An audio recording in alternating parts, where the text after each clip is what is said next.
Work it, make it, do it, makes us harder, better, faster, stronger. Okay, thanks for introducing me. All right, I'm excited to talk about mEcosystem, which is an embedded system for aquaponics. So what is aquaponics? So you can see over here this large prototype. And so aquaponics is a combination of fish and plants in a symbiotic ecosystem. We also have bacteria that plays the roles of actually getting the food for the plants. And this process uses 90% less water than traditional agriculture, making it sustainable for the future. So off the bat, I'd like to acknowledge some people that have helped. My partner, Neil Griffin, who's an architect student, helped design all of these mEcosystem prototypes that you'll see in the slides today. He also helped with all the plumbing and everything and was the primary lead on all that. I'd also like to thank my professors that helped with this. And the tools I used was Arduino, Flask, and Fritzing. And I made extensive use of the Idea Shop over the course of this project. So how does it work? So here are some of the components listed. We have grow lights, we have fans, we have bell siphons that drain the water, we have a pump that pumps the water up to the plants, and the plant beds where the plants actually grow. So some previous work. I started out about 6 months ago with an aquarium in my apartment, and I put a box on top, put a pump inside, and started pumping up water. And I started to see how can we grow plants out of the aquarium. I started with an embedded system which uses a Raspberry Pi, and it didn't work very well. So I learned from all these mistakes, and that helped me create the one that you see here before you today. And the prototype on the far end of the screen is the same one without the front cover on it. So what kind of stuff can we grow in this system? We've been able to grow wheatgrass, I've grown lettuce, cilantro, kale, and a lot of other things. And I'm constantly experimenting with other things that we can grow. And so what makes this happen? Well, I use this board called an Arduino Yun. And the big difference between this Arduino and the ones you've heard about earlier is that there are two processors on this board. It's a little bit more costly, but it makes it well worth it by the functionality it gains. So the typical Arduino is the same stats as the one you see up here. And there's a bridge in this diagram on the right that shows how they connect to the Linux microprocessor. The Linux microprocessor is substantially faster than the Arduino at 400 megahertz and has about 16 megabytes of RAM opposed to the kilobytes. So it is substantially larger, but it is very small for a Linux system. One of the other main benefits of that is you can upload your code wirelessly. You don't have to plug it in every time to run a firmware update or something like that. And as you can see up here in this diagram, there's a lot of wiring going on. But there's 6 relays, 3 temperature sensors, 2 humidity sensors, and a pH sensor to measure the aquarium.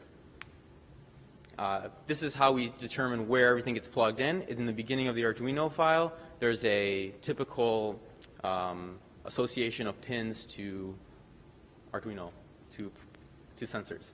And so the sensors that I'm using are the humidity sensors to determine the humidity of the different areas of the system.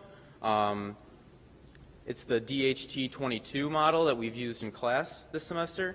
And I'm also using an analog pH meter made by DF Robot, which measures the pH of the water and makes sure that the aquarium is functioning how it should be and that life is sustainable.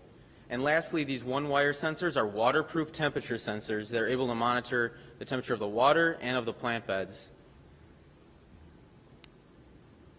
So this sensor demo right here shows kind of the real-time data collection. It also prints this information to the serial port of the microprocessor as well as to the cloud using that Linux processor on board.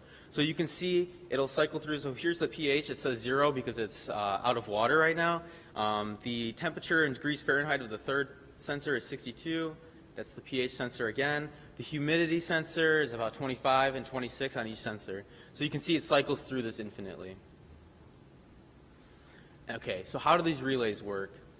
These relays, there's about 6 of them, and they control the different aspects of the system, ranging from the lights, the pump, to the fans, and there's also one for adding additional functionality of whatever you want. They also control the temperature through the temperature sensor earlier. All right, now we're getting to the code. We're getting to the good stuff. The scheduler here, it runs at 1 hertz. That means 1 time per second. This counts time in a software clock. Basically, it'll count seconds, minutes, and hours.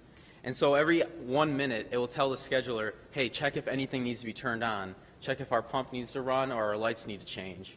And this inspiration came from the Linux cron table, and kind of mimic that in this code up here. So we have the configuration file at the top.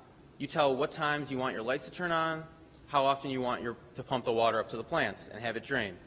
And the timer will tell the scheduler every minute, hey, check if anything needs to turn on or off. The scheduler will do that and change the states of the relays. It also collects data from the sensors, pushes it real time to the 7x4 character display in the video earlier, as well as pushing it to the Linux side and maintaining a database of all the sensor values for data aggregation at a later time. So now, what does this product cost? Well, at sales price, it's about $2,000. There's over 100 components inside, and this would include things like the fish tank, the lights, the pumps, all of the kind of components you see in front of you here today. The electronics specifically at cost are range about $200 to $250 because of that Arduino unit's a little bit expensive and all of those sensors and outlets. So in the future, to move forward with mEcosystem, I would want to develop a library because right now there's a lot of code there and there's a lot of functionality that's kind of obscured through it for users to actually implement. Another big part of it is the server. This Linux processor allows for distributed Internet of Things server on board the system, and that can be really dynamic and have a lot of functionality for viewing your statistics over time and determining whether something needs an update, as well as creating an Arduino shield, which will actually plug into the Arduino and make the whole embedded systems actually function a lot more smoothly. So if you'd like to learn more about mEcosystem, you can view the code on GitHub, as well as sign up for our newsletter at mecosystemlabs.com. And please like our Facebook page, facebook.com/mecosystemlabs. And these are some of the references I use, some aquaponics forums, some competition. Kajani Grows is an embedded system developer, and a lot of Google searches. And so in conclusion, your food is traveling thousands of miles to reach you. Your lettuce comes all the way from California, and that's just so far. Maybe we can bring this process closer to you. And the solution here is an autonomous aquaponics system. And so thank you very much.